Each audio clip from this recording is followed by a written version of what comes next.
भगवान हमारे सामने आ जाए तो क्या करना चाहिए? अगर अचानक से भगवान सामने आ जाए तो तुरंत ऐसे खुश नहीं होने का, पहले कंफर्म करने का कि वो हमारे पास आए हैं या हम उनके पास गए हैं। जो बोलेगा राधे उसके दुख हो जाए राधे, बोलो प्रेम से राधे राधे, बोलो प्रेम से राधे। आज के दिन में मेरी 2 वीडियो वायरल हुई हैं। एक पे 15 लाइक आए हैं, एक पे 32 लाइक आए हैं।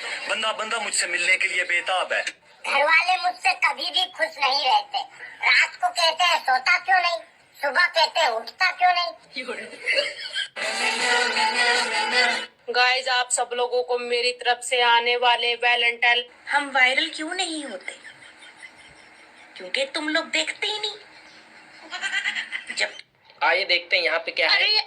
अरे दादा, ये कौन है बे? लोग वीडियो बनाते हैं, बस उठा ना ले जा हम लोग को। भगा बे, हटा यहाँ से। अरे बस वीडियो रिकॉर्ड कर ले थोड़ा। काहे के लिए रिकॉर्ड कर रहा है? अरे वो तुम लोग क्यूट हो ना बाबू। आइए देख। समय समय की बात है, जिस अंगूठे को गांव के लोग पहले ठेंगा बोला करते थे, आज उस अंगूठे को शहर के लोग लाइक कहते हैं। अच्छा, मेरे को आप एक बात बताइए। पूछो। आप कौन सा ऐसा अच्छा कर्म किए थे कि आपको हम मिले? अरे अच्छा कर्म नहीं। Hi fi.